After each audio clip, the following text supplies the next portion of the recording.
Hi friends, welcome channel fact Ganesha. तो दोस्तों, सावन सोमवार के दिन यदि आप ये कथा सुनते हैं तो दोस्तों आपके नौकरी व्यापार में हो रही अड़चने अवश्य दूर हो जाती है और आपके नौकरी बिजनेस में मुनाफा होता है, यानी कि फायदा होता है।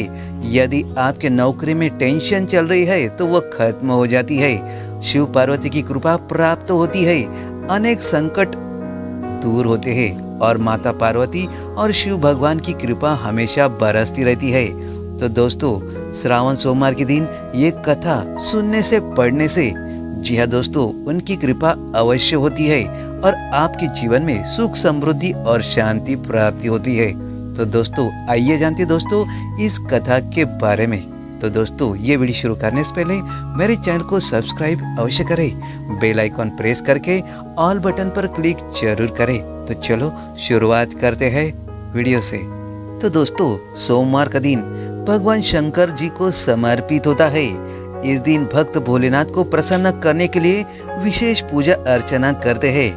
कुछ लोग इस दिन व्रत भी रखते हैं ताकि शिव की विशेष कृपा प्राप्त हो सके।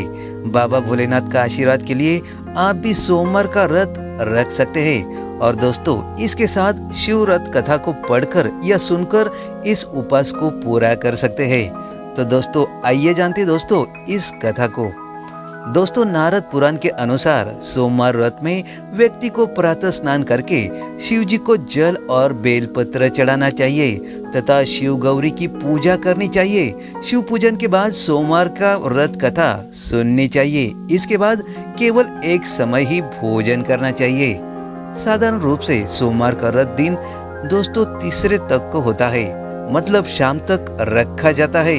सोमवार व्रत 3 प्रकार का होता है: प्रति सोमवार व्रत, सौम्य प्रदोष व्रत और 16 सोमवार का व्रत। इन सभी व्रतों के लिए एक ही विधि होती है। तो दोस्तों, आइए जानते दोस्तों सोमवार की व्रत कथा। एक समय की बात है, किसी नगर में एक साहूकार रहता था। उसके घर में धन की कोई कमी नहीं थी, लेकिन उसकी कोई संतान नहीं थी। इस कारण वो बहुत ही दुखी था। पुत्र प्राप्ति के लिए वो प्रत्येक सोमवार व्रत रखता था और पूरी श्रद्धा के साथ शिव मंदिर जाकर भगवान शिव और पार्वती जी की पूजा करता था। उसकी भक्ति देखकर एक दिन माता पार्वती प्रसन्न हो गई और भगवान शिव से उस साहूकार की मनोकामना पूर्ण करने का आग्रह किया। पार्वती जी की इच्छा सुनकर भगवान शिव ने कहा कि हे पार्वती, इस संसार में हर प्राणी को उसके कर्मों का फल मिलता है और जिसके भाग्य में जो है उसे भोगना ही पड़ता है। लेकिन पार्वती जी ने साहूकार की भक्ति का मान रखने के लिए उसकी मनोकामना पूर्ण करने की इच्छा जताई। माता पार्वती के आग्रह पर शिव जी ने साहूकार को पुत्र प्राप्ति का वरदान तो दिया, लेकिन साथ ही ये भी कहा कि उसके बालक की आयु केवल 12 वर्ष होगी। माता पार्वती और भगवान शिव की बातचीत को साहूकार सुन रहा था। उसने ना तो इस बात की खुशी थी और ना ही दुख। वह पहले की भांति शिव जी की पूजा करता रहा। कुछ समय के बाद साहूकार के घर एक पुत्र का जन्म हुआ। जब वो बालक 11 वर्ष का हुआ तो उसे पढ़ने के लिए काशी भेज दिया गया। साहूकार ने पुत्र के मामा को बुलाकर उसे बहुत सारा धन दिया और कहा कि तुम इस बालक को काशी विद्या प्राप्ति के लिए ले जाओ और मार्ग में यज्ञ कराना। जहाँ भी यज्ञ कराओ वहाँ ब्राह्मणों को भोजन कराते और दक्षिणा देते हुए जाना। तो दोस्तों, दोनों मामा भांजे इसी तरह यज्ञ कराते और ब्राह्मणों को दान दक्षिणा देते काशी की ओर चल पड़े। रात में एक नगर पड़ा जहाँ नगर के राजा की कन्या का विवाह था, लेकिन जिस राजकुमार से उसका विवाह होने वाला था वो एक आंख से काना था। राजकुमार के पिता ने अपने पुत्र के काना होने की बात को छुपाने के लिए ये चाल सोची। साहूकार के पुत्र को देखकर उसके मन में एक विचार आया। उसने सोचा, न ही इसके लड़के को दूल्हा बनाकर राजकुमारी से विवाह करा दूं। विवाह के बाद इसको धन देकर विदा कर दूंगा और राजकुमारी को अपने नगर ले जाऊंगा। दोस्तों, लड़के को दूल्हे के वस्त्र पहनाकर राजकुमारी से विवाह कर दिया गया, लेकिन साहूकार का पुत्र ईमानदार था। उसे यह बात न्याय संगत नहीं लगी।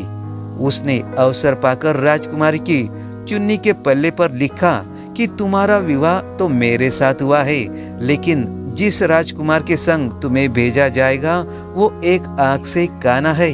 मैं तो काशी पढ़ने जा रहा हूँ। जब राजकुमारी ने चुन्नी पर लिखी बात पढ़ी तो उसने अपने माता पिता को ये बात बताई। राजा ने अपनी पुत्री का विदा नहीं किया, जिससे बारात वापस चली गई। दूसरी ओर साहूकार का लड़का और उसका मामा काशी पहुंचे। वहां जाकर उन्होंने यज्ञ किया। जिस दिन लड़की की आयु 12 साल की हुई, उस दिन यज्ञ रखा गया। लड़के ने अपने मामा से कहा कि मेरी तबीयत कुछ ठीक नहीं है। मामा ने कहा कि तुम अंदर जाकर सो जाओ। तो दोस्तों, शिव जी के वरदान के अनुसार कुछ ही देर में उस बालक के प्राण निकल गए। मृत भांजे को देखकर उसके मामा ने विलाप शुरू किया। संयोगवश उसी समय शिवजी और माता पार्वती उधर से जा रहे थे।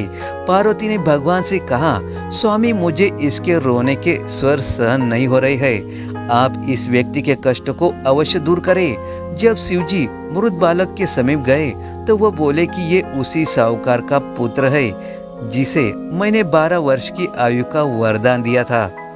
अब इसकी आयु पूरी हो चुकी है, लेकिन मातृभाव से विभोर माता पार्वती ने कहा कि हे महादेव, आप इस बालक को और आयु देने की कृपा करें, अन्यथा इसके वियोग में इसके माता पिता भी तड़प तड़प कर मर जाएंगे।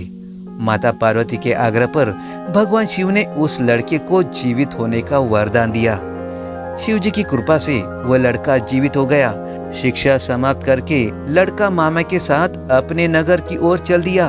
दोनों चलते हुए उसी नगर में पहुंचे जहां उसका विवाह हुआ था। उस नगर में भी उन्होंने यज्ञ का आयोजन किया।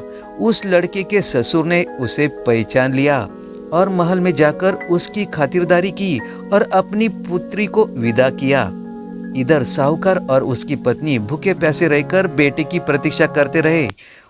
उन्होंने प्राण कर रखा था कि यदि उन्हें अपने बेटी की मृत्यु का समाचार मिला तो वह भी प्राण त्याग देंगे, परंतु अपने बेटे के जीवित होने का समाचार पाकर वह बेहद प्रसन्न हुए। उसी रात भगवान शिव ने व्यापारी के सपने में आकर कहा कि हे श्रेष्ठी, मैंने तेरे सोमवार के व्रत करने और व्रत कथा सुनने से प्रसन्न होकर तेरे पुत्र को लंबी आयु प्रदान की है। इसी प्रकार जो कोई सोमवार का व्रत करता है या कथा सुनता है या पढ़ता है, उसके सभी दुख दूर होते हैं और समस्त मनोकामनाएं पूर्ण होते हैं। तो दोस्तों, इस तरह ये महत्व होता है सोमवार की व्रत कथा सुनने का, पढ़ने का या व्रत करने का। तो दोस्तों, जो भी भक्त ये कथा सुनता है या व्रत रखता है, उस पर भोलेनाथ की कृपा अवश्य बनी रहती है। तो दोस्तों, आप भी ये व्रत कथा सुनते हैं, पढ़ते हैं या व्रत रखते हैं तो भोलेनाथ की कृपा आपके ऊपर अवश्य बनी रहेगी। तो दोस्तों, इस तरह आपके नौकरी व्यापार में अड़चने भी दूर हो सकती है।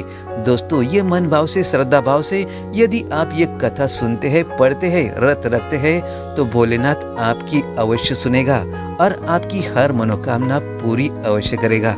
तो दोस्तों, देर किस बात की, ये व्रत कथा अवश्य सुने और इसे फॉरवर्ड करें, यानी कि अपने दोस्तों के साथ इसे शेयर करें, ताकि आपको इसका शुभ समाचार प्राप्त हो सकेगा, यानी कि भगवान की कृपा आपके ऊपर हमेशा बनी रहेगी। तो दोस्तों, अवश्य ध्यान रखें, ये व्रत कथा अवश्य करें, पढ़े, सुने या व्रत रखें। दोस्तों, आपको वीडियो कैसा लगा? अच्छा लगा हो तो लाइक, शेयर और कमेंट जरूर कीजिएगा और कमेंट बॉक्स में ओम नमः शिवाय अवश्य लिखिएगा। धन्यवाद।